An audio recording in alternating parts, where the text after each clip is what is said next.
Welcome to my final video in the series on the chakras. This is video number 8. We're going to cover the crown chakra in this video. If you have not seen videos 1 through 7, I strongly recommend you go back and watch so that you are ready to connect with the crown chakra.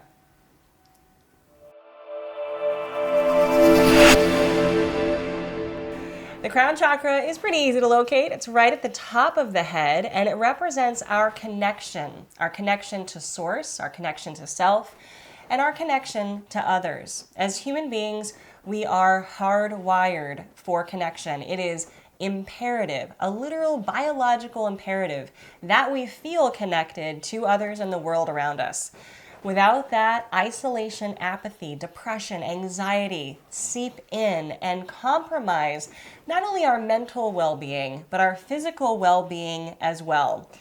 In today's times, connection can actually prove to be pretty difficult, and social media on one hand provides a sense of connection, but on the other hand, without having live humans in front of you, actually deprives you of connection. So be mindful of utilizing social media too heavily for your connective tissue in your psyche and your life. The best ways to foster connection, to create that supportive, that web, that feeling of support underneath you as a human being, is to actually connect to humans, to spend time with them, to put down the cell phone when we're having dinner, to have conversations face to face where you can look in the eyes of the human beings that you love and appreciate. Make sure that this is a part of your life, even when it is difficult to make it a part of your life, and it's probably when we actually need it the most. But human being connection is not the only kind of connection that we need as humans. We also need connection to self and spirit. And the way that we connect to self and spirit is through ritual. Ritual has been utilized by humans throughout the entire history of our time on Earth as a way to connect to something deeper and to ourselves. Ritual is often thought of in the connotation of organized religion, but it doesn't have to be. Our yoga practice is also a ritual. What makes something a ritual is that it moves us from one type of place psychologically into another type of place. So through a ritual, for example, we might move from being asleep or tired or from a nap to being awake. It can be as simple as that. There's a ritual process that moves us from one to the next. Very common ritual, of course, is the ritual of marriage, where we go from being an individual to being part of a couple. So rituals are present throughout our lives every day, and if we utilize them to go from one psychological state of being to the next, it helps us feel more connected to ourselves.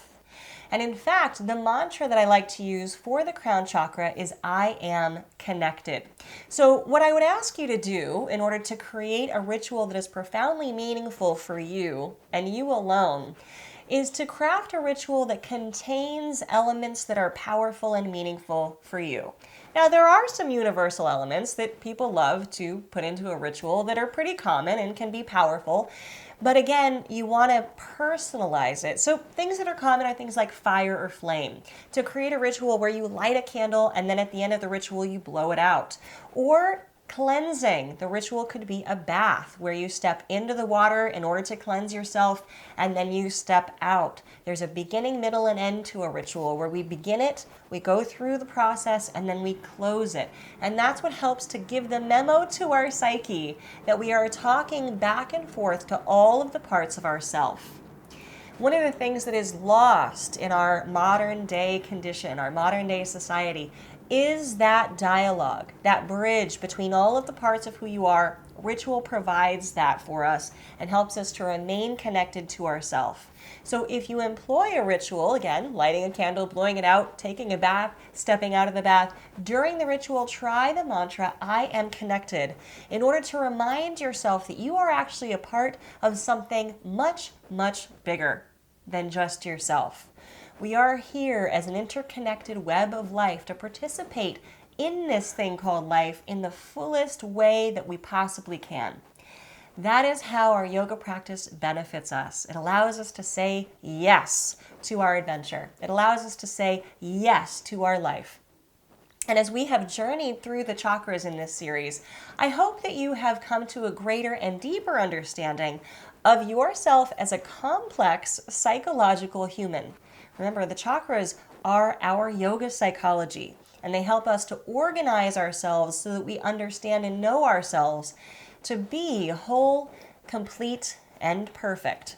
That we understand and know ourselves to be in a state of yoga at all times so that we can make excellent decisions throughout the day and for ourselves and those that we love around us. Good luck exploring the chakras. I hope that it brings you to a deeper sense of connection to yourself and the world around you. I hope that you've enjoyed this series, and I look forward to bringing you so much more on this channel.